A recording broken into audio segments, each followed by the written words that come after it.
Hi traders, welcome to Friday. It's Friday the 20th, 21st. It's the summer solstice or the winter solstice, depends where you are in the world. Tomorrow, Saturday, here in the UK, it's the King's official birthday. All the new honours get announced, or have already been announced actually. David Beckham's is probably the most notable. Becomes a knight of the Round Table, or a knight of the United Kingdom. Aurora, good afternoon. Hope you're well. How are things in where you are in the world? I can't see you. There we are. I can't see you. I can't quite hear you. Hello, good to see you again. How Yeah, everything is good. fine. I mean, the Yeah, world is very going fine, probably. good. Hope Well, so. it's as the team have just said. On, I've just been watching Bloomberg. As the team just said, it's 2 weeks, isn't it? Everything's 2 weeks. 2 weeks. Trump's going to decide what he's going to do. It's not about the 2 weeks. It's about the 2 days. But Yeah, well, this is probably, yeah. But it's yeah, 2 weeks to the trade deal deadline, the 9th of July, and then it's this huge, what's he called it? His yeah, big beautiful tax bill. yeah, That's got a 2 week deadline on it as well, towards that first week of July. So anyway, all eyes remain on yeah. Washington. About the geopolitical tensions, you never should trust the politician. Especially about these things. Yeah, because especially when the situation and the condition is such this stupid, mass, stupid condition. Because if they say, because it's the army stuff. If they say, oh, we're gonna attack tomorrow, so they really they're gonna do something for tomorrow. So they say it's 2 weeks. We don't Yeah, know. We never know. That's normal. I mean, you can't expect something else. That's how it should be, I think. But no, yeah, the yeah, condition is not good. The internet is disconnected in Iran. The people they don't have internet. The media shows whatever they want to them. yeah, So still we cannot connect with our families in Iran, and we yeah, really don't know what's going on there. yeah. We just hope for something good, which probably can come. Yeah, Okay, yeah. I good. know. I Back know. back Musk was talking about opening Starlink, wasn't he? But there's not enough probably ground receivers in Iran for Starlink to be that effective. But yeah, let's just pray for peace, and everybody seems safe. Yeah. But whether we'll get that far, who knows?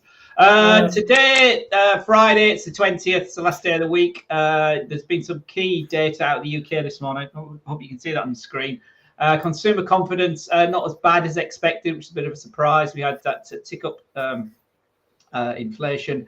Retail sales are a big hit here. You see minus 2.7% here. If I just flick to our calendar, you see the UK retail sales are details here, 2.8% negative for the month of May, minus 1.3% on the core number. Very positive previous month as people were trying to front run. April, Easter was early as well. So, but May's footfall and certainly the online orders have dried up.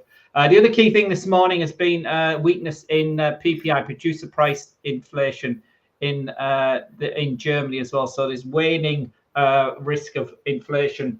It continues to push out mixed messages. There's still pockets of it which could spike up, but so far the data's continuing to the downside. So what we're waiting for in 10 minutes or so is the Philly Fed Manufacturing Index. Remember on Monday we had that huge miss from Empire State, the New York State Manufacturing Index. These are very symbolic numbers. They're not going to move the market particularly, but with obviously the current administration, Trump's administration, focus on repatriating manufacturing jobs, high core manufacturing jobs as he calls it, they become more significant than perhaps they used to be. So Philly Fed in 10 minutes, along with retail sales from Canada and some housing data as well out of Canada. So a mixed bag to wrap up the week. Obviously, we got the CFTC data later on today as well.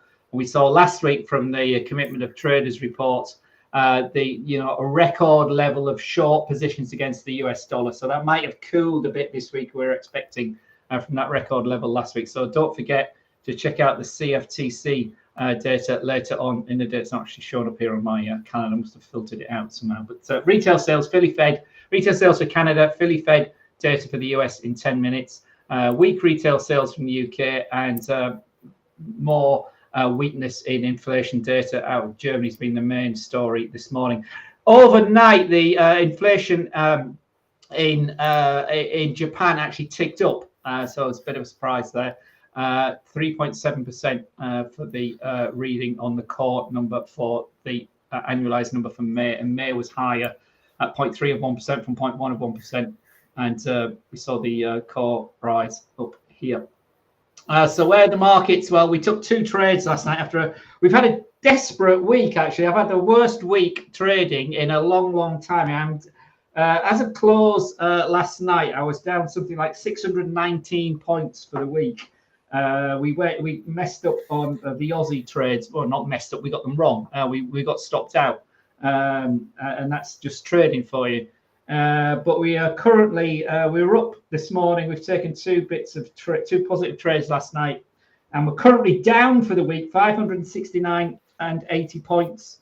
But which means we are still up 110 points for June. So, there's always a positivity. We were 79.8 up for the month of June as of the first 2 weeks.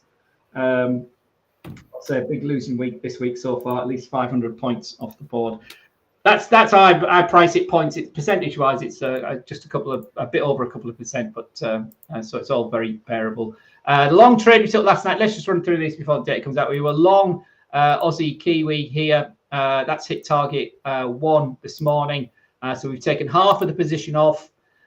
We've drawn our stop loss up to above the entry now, so the other half can't lose. So we've got 25 points in the bag, and let's see how many more pips that goes into the close of the day. Probably I might let it run over the weekend, depends how we're going. But Aussie bouncing back up from, and it's really weakness in the Kiwi that's triggered, because we were also long Euro Kiwi last night as well. This is less positive. It's also already hit target 1. We got in. Where was it? Our entry was here yesterday, and I pulled the stop loss up here to the entry. Again, 25 points off the table. Half the position is still open, but the stop loss, it looks less positive. So the stop loss is at entry now, given that we've had such a weak week. So 50 points in the bag today after a very bad week. And the only other open trade I've got is the Aussie Kiwi UDJP buy Aussie Kiwi.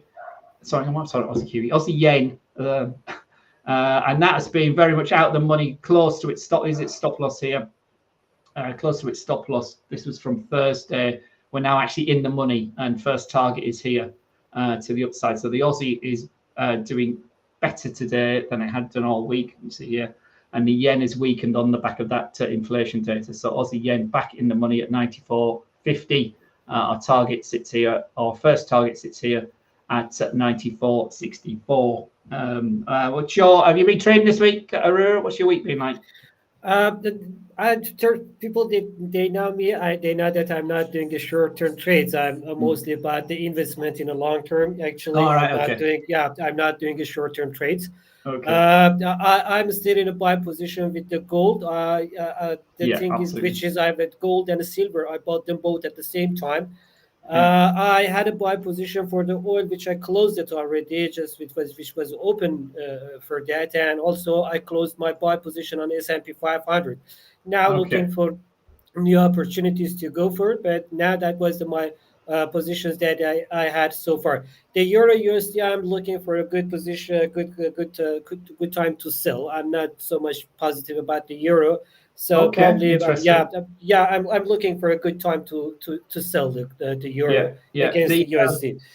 So I just the key thing with gold is, yes, we're down. We've been down this week. We're off our all-time highs from last Friday's. But I'm waiting for 3,800, almost 4,000 for the gold. So I will hold the position. Again, technically here, guys. Technically here, you can see how the 20-day, or the red line here is actually the 21-day exponential moving average here. But you can see how it's providing some key support here. 3 days here, 2 days here, a day there.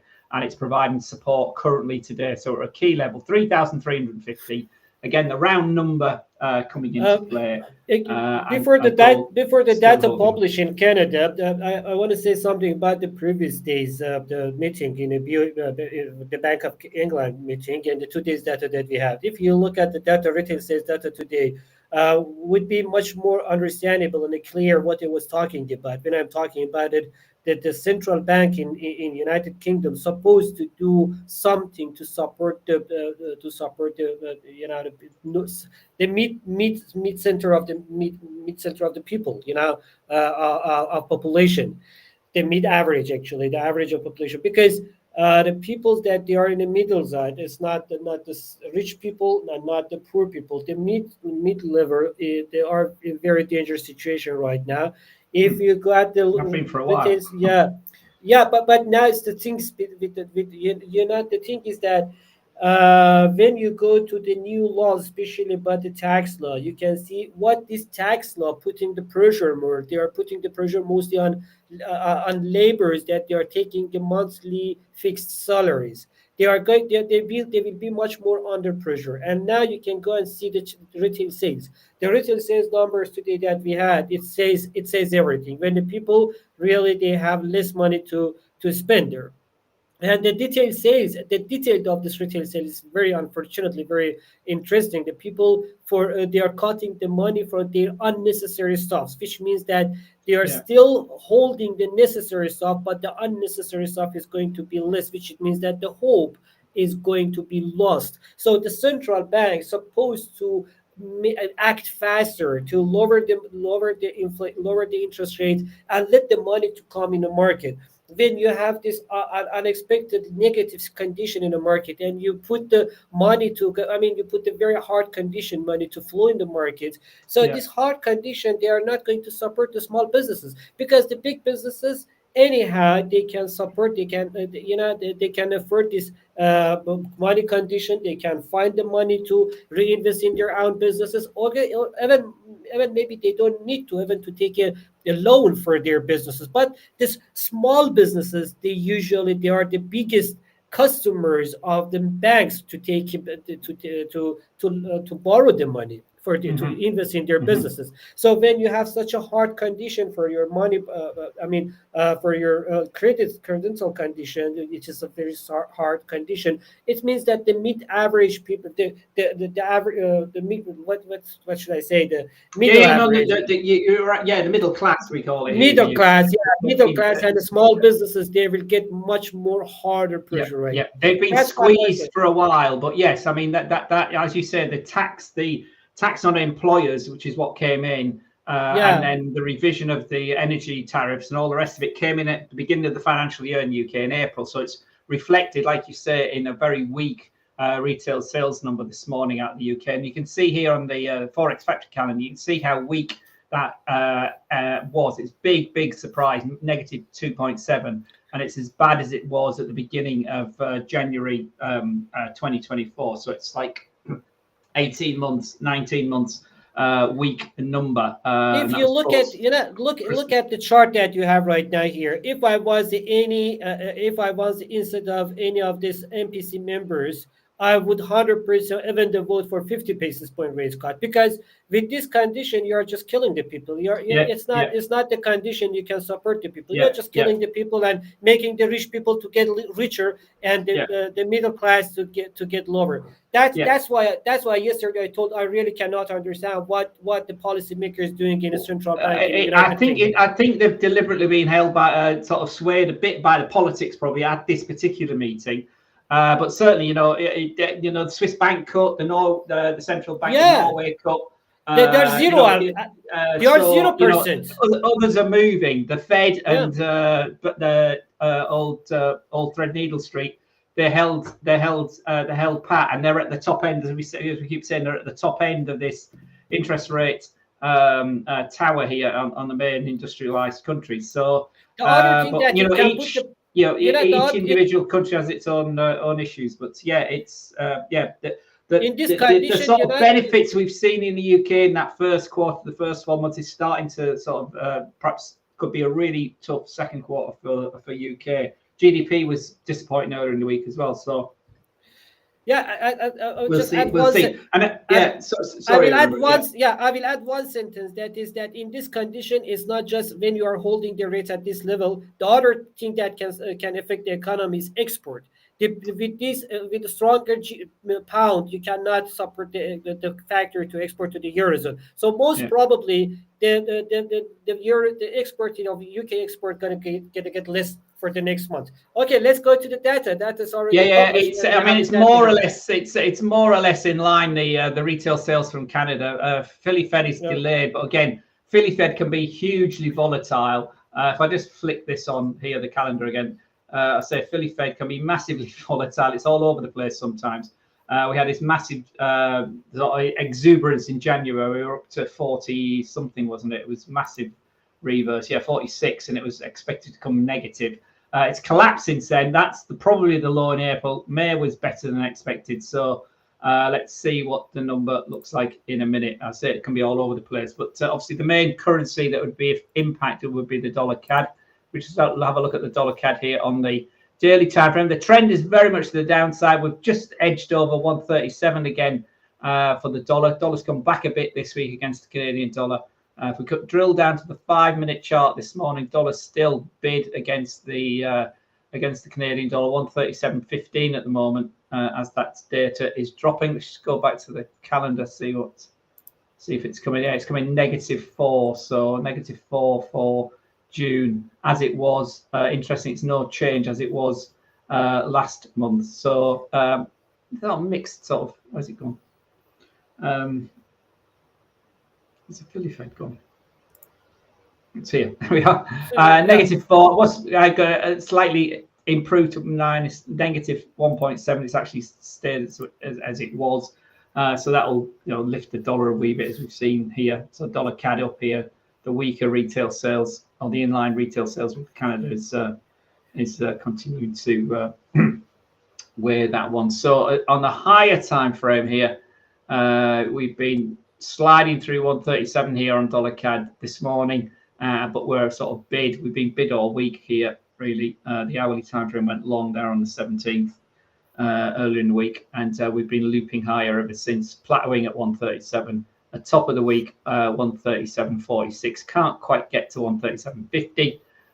So let's see how the rest of the day goes. But as we go up, the 4-hour turned positive, as we said here on the 17th.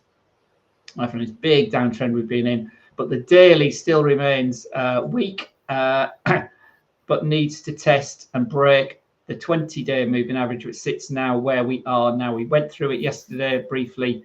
So close above this key flattened red line now at 137.20, 137.25 today. We'll see some sort of relief for the dollar against the loonie, but at the moment the downtrend is still very much down for the daily time frame. The weekly is even more pronounced so far this year. Big old move down against the dollar across all the major currencies, none more so than the Swiss franc, but we're bouncing this week. So an engulfing candle this week. Can we hold 137 to move higher to test the key?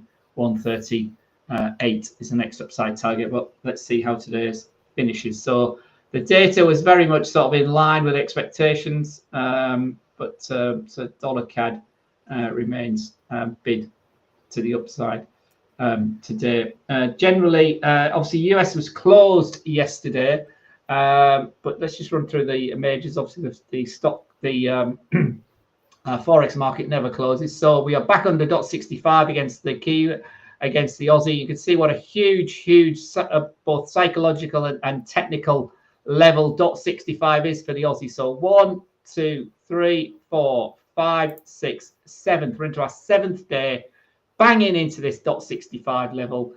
From a positive point of view, we are above the 20-day moving average, which sits at 60.64. And we've also this week breached the 50-day moving average. So Aussie remains positive. A break of this .65 level, and there's lots of fresh air up here. Similarly, a rejection of a break above 60.65, and we can pull us back down to 64 very, very quickly and into these lows towards 60.62, .61 as well. So key situation here as you reach mid-year for the Australian dollar against the US dollar. Where do we go from here? There'll be plenty of sellers at .65. Equally, there'll be plenty of buyers, I would guess, as we get to the 65.50 area here, which you can see here. We haven't quite got there yet, have we? Interestingly, though, today's high, if I just bring this, sorry, it's weekly. This is on, it's a weekly chart. Sorry, is that weekly? Yes, the weekly chart. Sorry. So there you can see the, not just days. This is weeks. Sorry.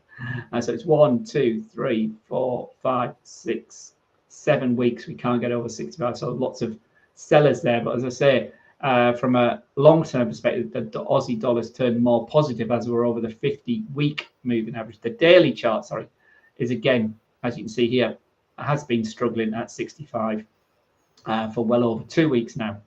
First attack was back here at the beginning of the May, so well over a month, 6 weeks now, struggling to break the 65 level, but still held up. And we're back over the 20-day providing support. Again, the 50 days now there at 64.46. So we've had a week for the Antipodean currencies, given what's going on in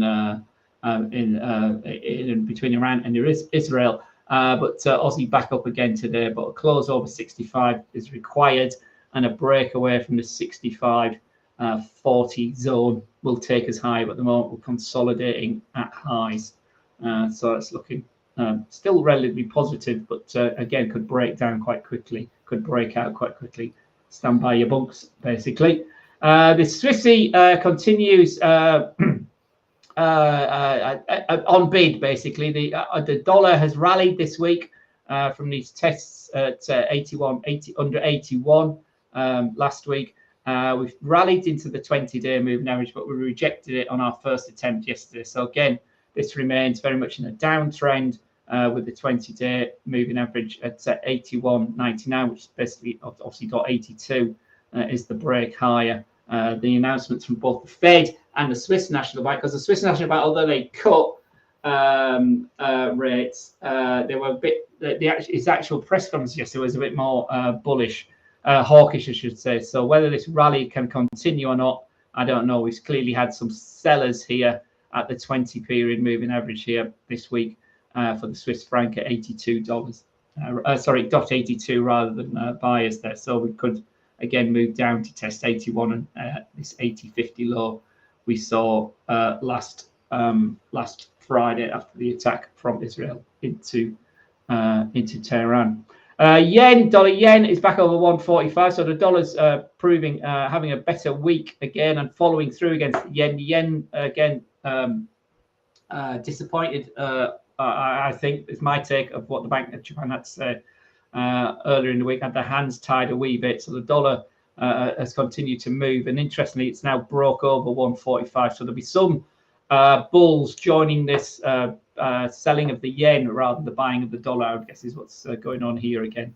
But here, I mean, the yen's come strengthened significantly against the weakening dollar into 140. But historically, dollar yen at 145 is still very, very high. So it's still a strong dollar versus the weaker yen. So obviously, the yen, Japan, huge trading nation, huge exporter, big importer of energy. And obviously the spike we've seen in the oil price, we'll come to the oil in a minute, has significant impact on that as well, which has also helped to weaken the yen. So dollar yen over 145 this week and moving higher. Next resistance will be this first level is that intraday spike from the 29th of May, which took us to 146.25. So 146 is our upside target next week initially, and then there's a nice top at 148.60. So dollar yen moving up. If this breakout above 145 can be held, we could see some more appreciation there.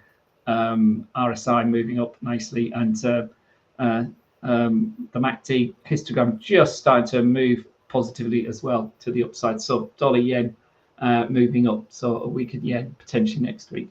Kiwi back to .60 again, a bit like the Aussie bid. Quite nicely, couldn't get to .61, rounding top, which is a bit negative, went under its 20-day moving average yesterday. It's bounced back a wee bit today, but it's looking as though we were short on two of those Kiwi trades yesterday. We made some money on that.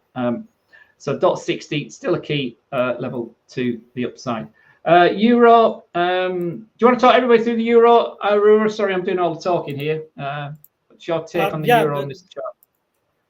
About the Euro chart, what technically you want me to explain, or just to go to the All right, data? I'll keep going, and you give me some fundamentals later on as well. Yeah, It looked like, everybody keeps talking about 120 as being inevitable, but these levels tend not to be, just because it's been rallying for so long.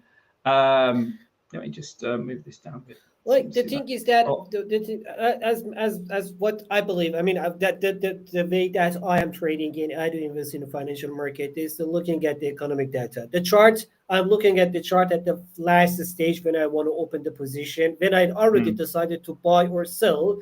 And I'm looking to the chart to make a decision where exactly should I buy or sell. But the making a decision to buy or sell is before I'm looking at the chart. Is how I decide. About the euro, the euro against US dollar, if you want to say, as I mentioned, I'm looking for a good condition, good situation to sell, because European, if you go through to the European data, European economy and European leaders that we had, when we're looking with the economy and plus geopolitical conditions and what is going on. In a previous months already, it's almost more than almost 2 years that we have the manufacturing PMIs under 50 under 50. So the manufacturing sector in Europe is very big, and they couldn't even do. I mean, not just the manufacturing, even the service sector is the same. That the best ever condition that the service sector had in the past 2 years, it was during the Olympic time in France. The French service PMI got to 255, and it was only 1 week, one month, and then 53, 51, and then again under the 50. All these data says that economy in Europe is not something that you can rely on that. So the economic condition, you cannot rely on that. At the same time, when you are looking at the other economies around that, they are losing the economy to the Western European countries like Germany, like France. They are losing the economy to the Italy, to the Spain, and the Portugal.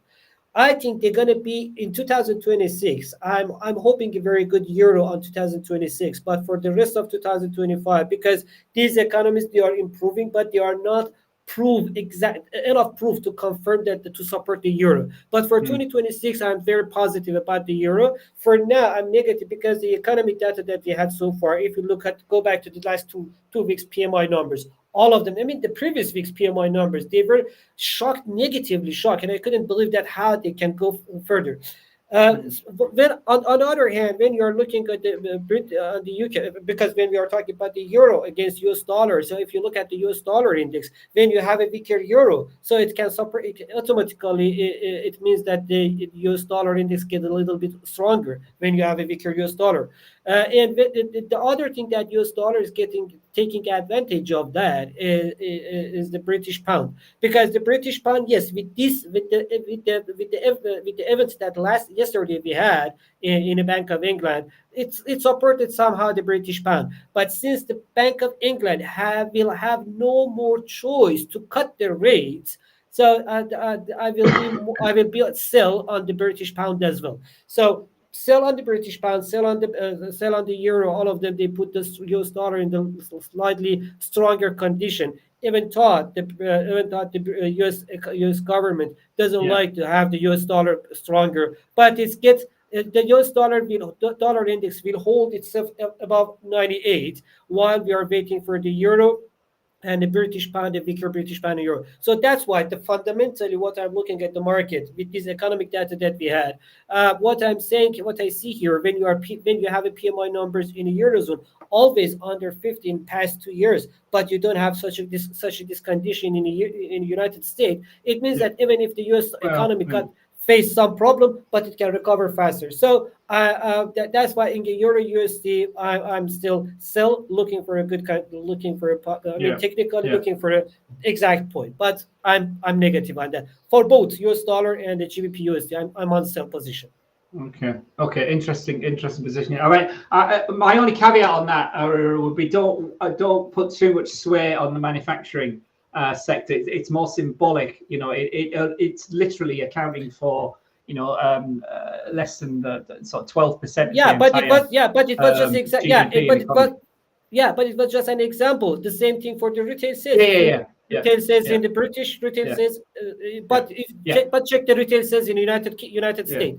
Check the I mean the move in the dollar, in the euro in particular. I've got the dollar, I've got the pound on here, but obviously the euro move was very much a fundamental move here from the beginning of April, based on what the Germans were going to do fiscally as well. A complete shake-up of turning things on their head, and going to spend an awful lot of money on defence stocks and defence and upgrading. That's still getting smashed, sort of ironed out and targeted up. But it's fundamental.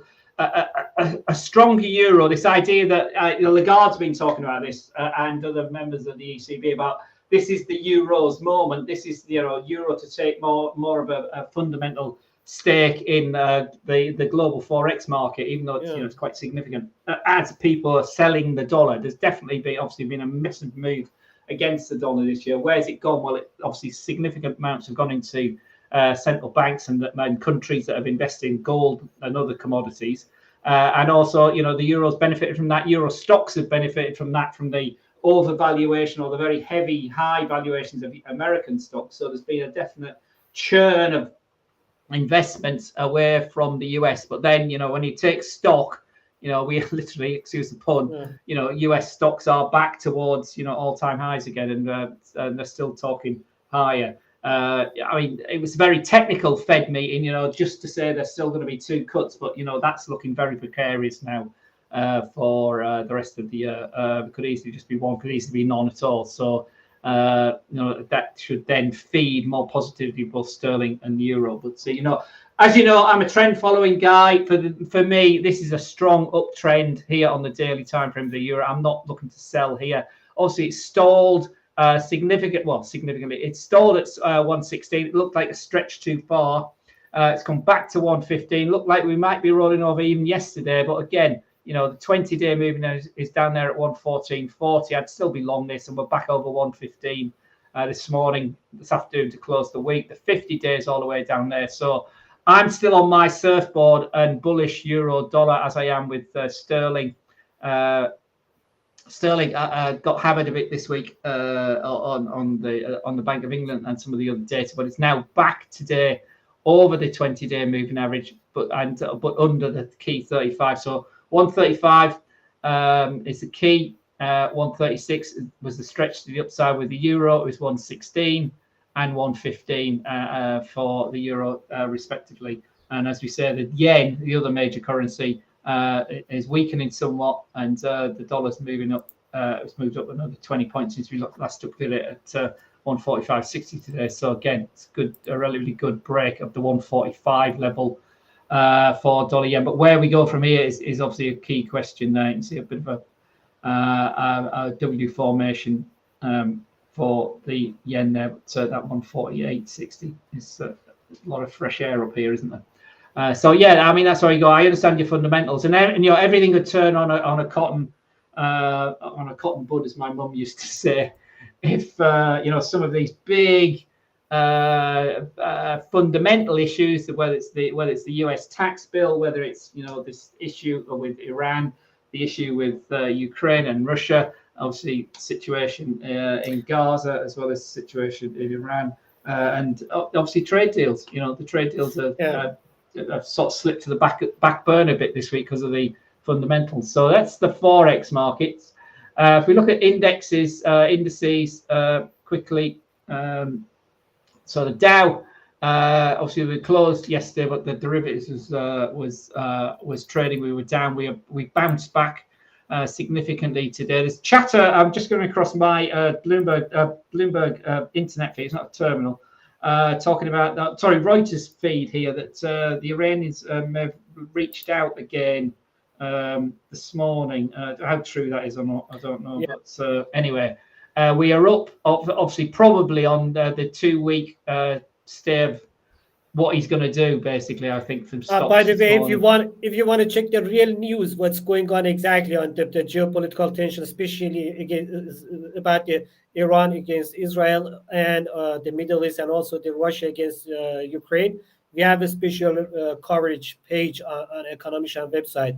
We follow all the news there, and we will try to understand which news is exactly the correct. I mean, we test the news. We are not just taking the news and putting on the website. We test all the news there. They make sure that, as you know, I'm speaking in different language, especially when it comes to the Russian and Ukrainian, since that they speak the Russian, so I'm checking the Russian news as well, and compare the real news, the news that comes from through the Russian news comes to the Americans and the Westerns, and then I will find the average, the correct one, the true news, and we live on the website, and we also see that how it's going on, how they affect the economy. So you can follow the news in there as well. The real, I guarantee that there is.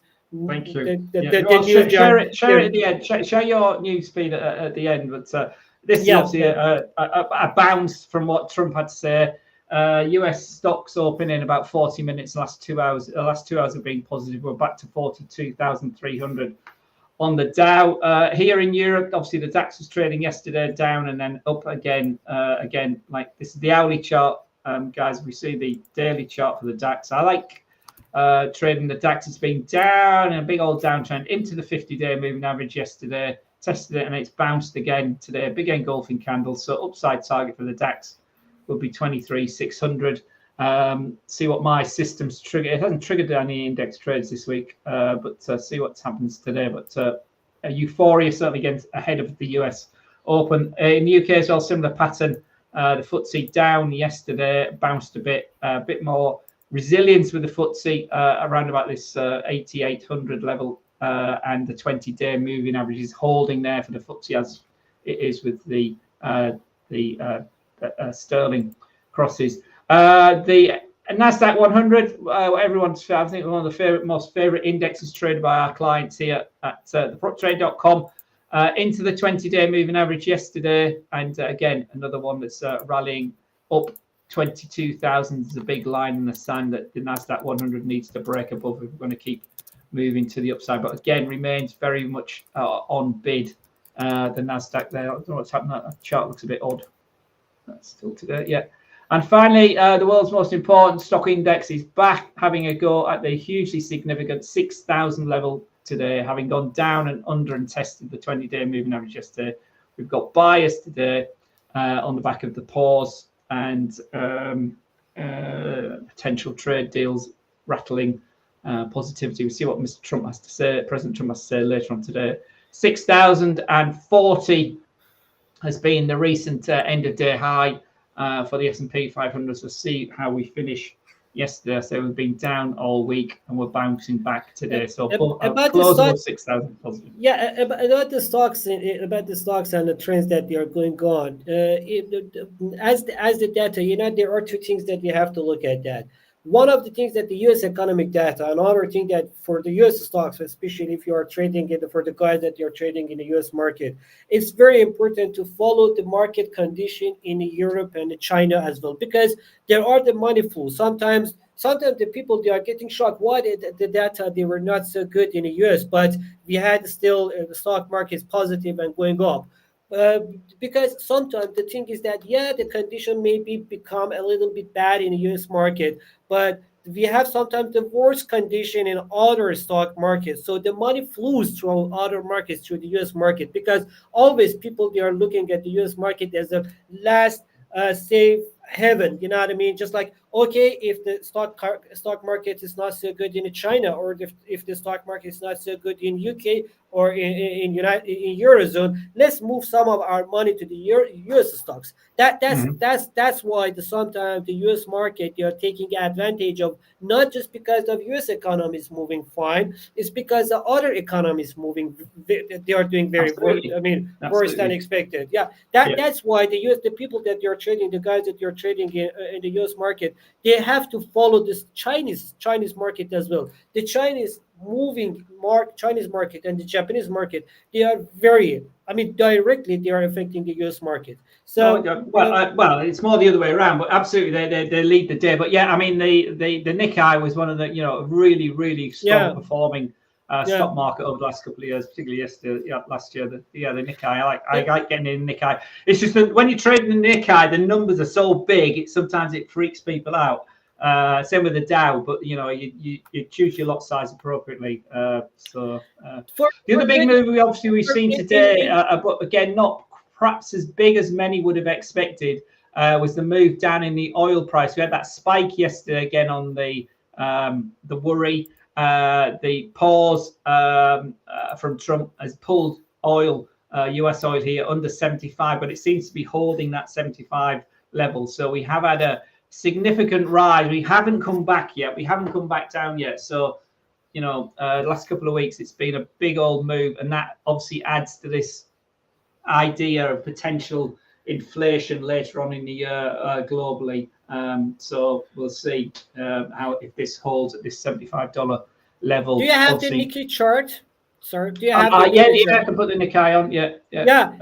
But the Nikkei, since the early today, we had the inflation numbers in Japan, as you mentioned also at the beginning. Looking at the Japanese data, especially like the inflation is sticky still. So we had the core inflation at 2.7% increasing. Even the headline inflation, it slightly lowered from 3.6% to 3.5%. But on the monthly scale, both core and headline inflation increased by 0.3%. It's so huge number for the Japanese economy. Don't compare it with inflation moving even in India or inflation moving even in the United States. These numbers for the UK for Japanese economy, 0.3% monthly increase is a huge number for the Japanese history. I mean that the numbers are a little bit different in the Japanese economy.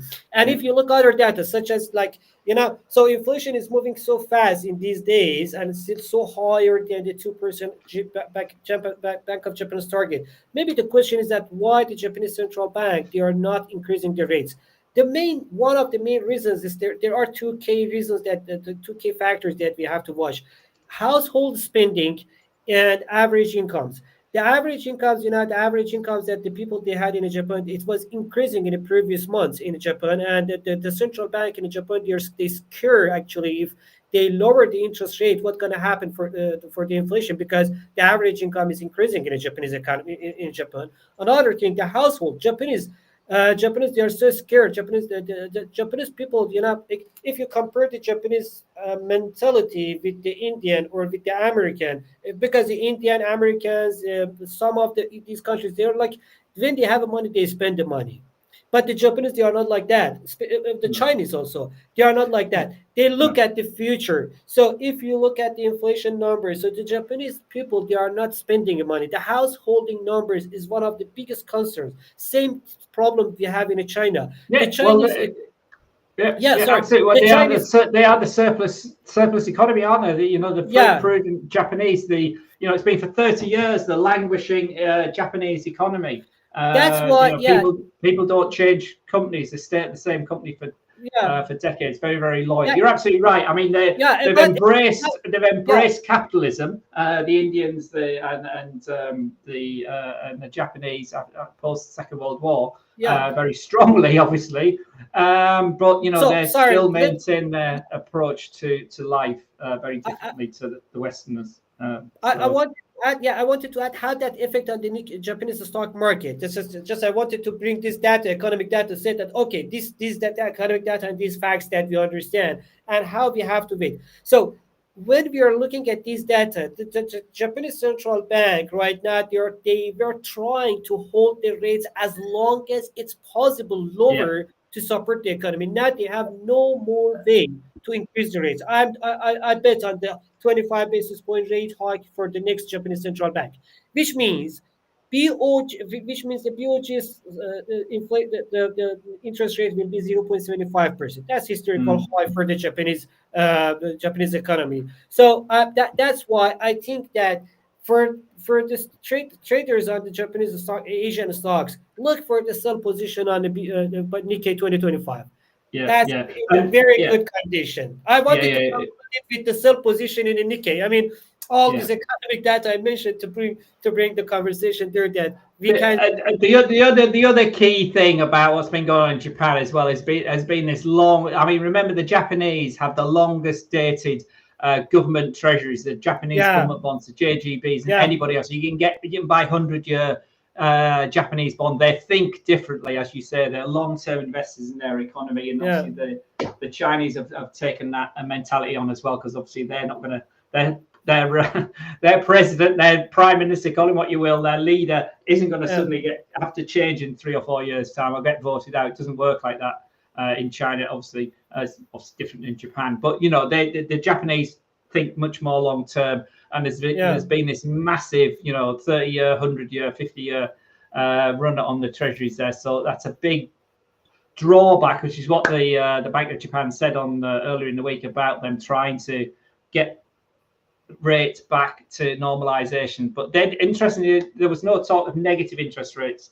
by UDIA or any of the members of the government out of Japan earlier in the week, whereas the Swiss did talk about it. So anyway, it's a good one to trade, the Japanese yen and the Nikkei 225 guys, or the JPN 225 as we call it here. Can move some significant numbers. Obviously, keep your percentage gain as normal, whatever asset you're trading. But stocks in Asia also remain bid today. I'll finish with both energies and crypto, and then we'll have a look at the week next week as well before we wrap this up. We've been chatting for 40 minutes now. So as I say, oil perhaps hasn't come down as much as many had expected, but we have seen a cooling. Are we going to drift away from this $75 level? Lots depending on what actually happens, obviously, between Iran, Israel, and how the Americans deal with it, and the Europeans. Apparently today there's some talk between the Europeans and Iran officials. I'm not quite sure where it is, but I think they are actually face to face somewhere in Vienna. I think it might be. While we are going to have the weekend here, I have to say something. Like, one of the things that the government in United States, they are the businessmen. So they now, when they are making a big decision, how the stock market is taking advantage of this, or against how it can hit the stock markets.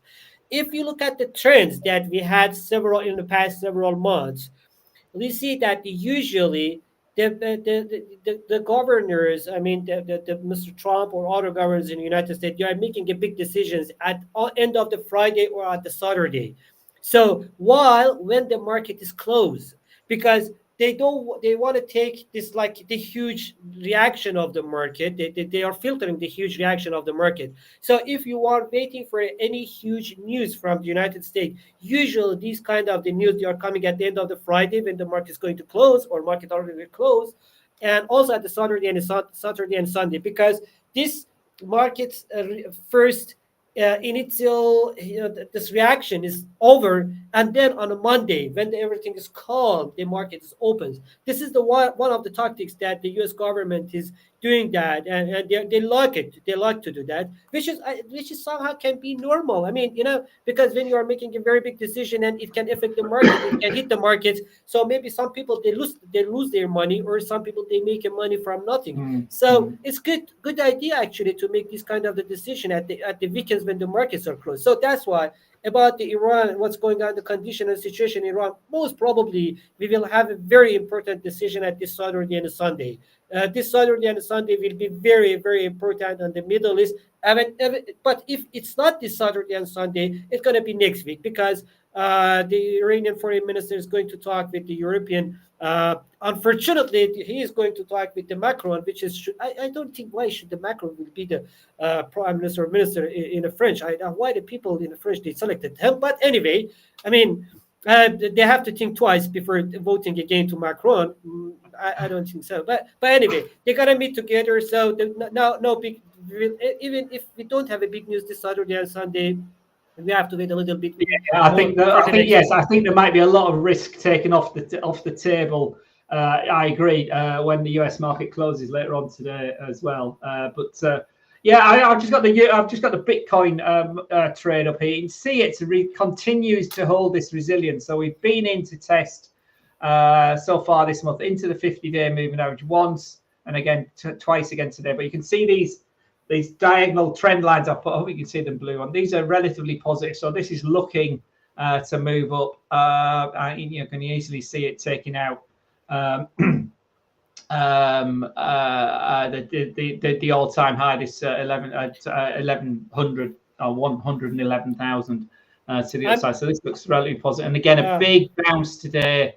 Probably I will take a sell position on a Bitcoin around these levels. Let me check that. Probably I will take a sell back position. over 105 through 106, but that's still looking relatively positive. Okay, so there we go. That's the week. Let's just have a quick look at next week. We're into the second half of June, and so therefore the next second week half is of the PMI week. This is a PMI week. When we have too many PMI numbers from the most economies. As we run into it's the final week of the month, as you can see here. It's the final week of the quarter, as importantly as well. And then we move into July and the full-blown quietness of the summer. So if I just show you the high impact events for next week, to the two off and the three off, as you say, it's PMI numbers next on Monday. Will be live for the manufacturing numbers, and you can see they're just, as you mentioned earlier, they're just they are the best in the US, but they're only just into expansion mode at 53, 52. Powell is testifying in Congress next week following the Fed meeting last week. Consumer confidence absolutely key as well. It's held up remarkably well. See how that goes on Tuesday. Durable goods on Thursday, and the key measure of inflation as far as the Fed officials are concerned, those 9 guys that sit around and vote, and the extended non-voting members of the Fed, the PCE price index comes out on Friday this time next week, and we'll be live for that as well. Absolutely key. Is it continuing to show weakness? Is the weekly claims number going to back to that 250,000 we saw this week? That's becoming more important as well. Less so the GDP reading on Thursday. Don't forget about the durable goods orders. It's one of my lovely numbers actually. All right, okay, interesting. Because when you're looking at that, you're like, durable goods orders is one of the economic factors that will tell you exactly how the people's money condition, financial condition, because when you are spending your money for things that more necessary and you're going to use it more than 3 years, what does it mean? It means that you already have your enough fine condition right now, and you're thinking a little bit longer time. So durable goods orders means if it goes a little bit higher or a little bit lower, it means that the power of the purchasing power of the people has the purchasing power of the people. How the people they feel about the economy. It's one of the very key numbers about the durable goods orders. Look at that very carefully, traders, and especially the investors. It's very, very important number. And if you look at the because durable goods orders is just like it's one title, but it includes 5 or 6 different subtitles, which durable goods order for the stuffs or for the transportations, non-transportation, defense and non-defense. Very important number, which is affecting the economy very. Don't forget about and particularly in this area of tariffs as well, because obviously you can buy their very nature, durable goods last a lot longer. So there's stuff that lasts over 3 months. So they were front loaded, as we can see here from the earlier in the year. Here we have this massive running ahead of the tariffs in April, big uptick, and then obviously nothing happening, or big drawdown on the numbers on May. See what June is like, because obviously these goods now are in inventories, in stock in the US. People are buying them now, so they're going to have to get restocked at some point, and the restocking is going to be with tariff implicated goods. So obviously the impact, as everybody's been saying, really is going to be in that third and fourth quarter of 2025 for this. But very interesting comments on durable goods. So Thursday for durable goods. As I say, for me, it's obviously going to be what Powell says in his testimony. Often the first day of testimony on Tuesday tends to be more important than the second day of testimony. I can't tell you what the Paul will be saying in the testimony. I'm pretty sure I know what he's going to say, but it's how he gets cross-examined from particularly Republicans, obviously on the committee. I can't see PMIs surprising too much, but who knows? Obviously, watch those on Monday. And as you say, durable goods on Thursday, and I say for me, it's really this PCE price index on Friday is going to be key. And obviously, it's then wrapping up both June and the quarter. So I expect a bit more volatility next week as well, if we haven't had enough.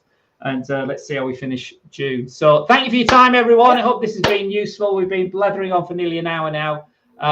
You get Aurora and I together, and it's things can go on for too long. But I hope there's some things you could have picked out on there. But as ever, always watch your stop loss. Always watch your don't let your losses get too weak. I had a bad trading week. But it happens. It's the first bad trading week I've had for certainly all year, and certainly for a long time numbers-wise. But anyway, we live to fight another day, and we're still positive for June, which is the most important thing. We're still a week of opportunity to go. So if you're not with theproptrade.com, obviously the question is why not? Come and join us. It's very simple, very small deposits to get a challenge account. Valuation can either be in a two-step or one-step. And once you get to a funded account, once you prove that you're a successful trader, either in one step or two steps, you can start to earn some real money as well. 80% of profit share on a standard account. If you fancy yourself as a pro, the rules are a bit tighter. Daily loss 10%, not too much, not that much tighter, but your profit share in real dollar terms is 90%. As long as you've made more than $100, you'll get paid that every Friday, and you can withdraw that. And obviously, then you get your funding back. So, decent size account, $25,000 account starts with less than $200. If you're new to us, if you put in new 25, that should get you a 25% discount. Also, if you go on our Discord group, which is where all the chat takes place, Discord, I think it's 25, was it 30? It might be more. Discord 25. It's not valid. So I mean, I've spelled that wrong. Was it Discord? Is it 20? It might have. Oh, there we are. 20% if you're on our Discord. Try that again. So it brings that 195 for a $25,000 equity account down to $156. And give it a go, guys. We're here to help you. So have a great weekend, everyone. Stay safe. Aurora, all the best to you and your family. Have a nice weekend, and I'll see you all again on Monday, everyone. Take care. All the best, everyone. Thanks, Aurora. Bye. Okay, bye.